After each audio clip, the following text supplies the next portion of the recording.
নবীদের মধ্যে সবচাইতে জবরদস্ত পয়গম্বর ছিলেন মুসা আলাইহিস সালাম। বড় মেজাজওয়ালা নবী, রেগে যেতেন খুব বেশি। থাপ্পড় মেরে একবার ফেরাউনের বাবুর্চিকে মেরে ফেলেছিলেন। অনেক শক্তি আল্লাহ তাআলা তাকে গায়ে দিয়েছিল। তিনি একবার আল্লাহকে আবদার করে বসলেন, রব্বি আরিনি আনজুর ইলাইক। আল্লাহ, আপনি বলেছেন আপনারা দেখা যায় না, কিন্তু আমি দেখতে চাই। আমি কি করতে চাই? জোরে বলেন। আল্লাহ বললেন, লান তারানি, never you can see me, never you can see me. তুমি আমাকে দেখতে পাবে না, কারণ আমাকে দেখা যায় না।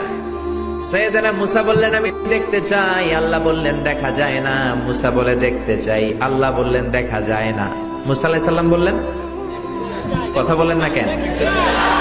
আল্লাহ বললেন, মুসা বললেন, আল্লাহ বললেন। মুসা বলে দেখতে চায়, আল্লাহ বলে দেখা যায় না। কিন্তু সাইয়েদনা মুসা আলাইহিস সালাম ছেড়ে দেবার পাত্র নয়, হেরে যাবার পাত্র নয়, পিছু হটার পাত্র নয়। মনে যেটা উঠেছে আদায় করার পাত্র হলো মুসা, ঠিক কিনা?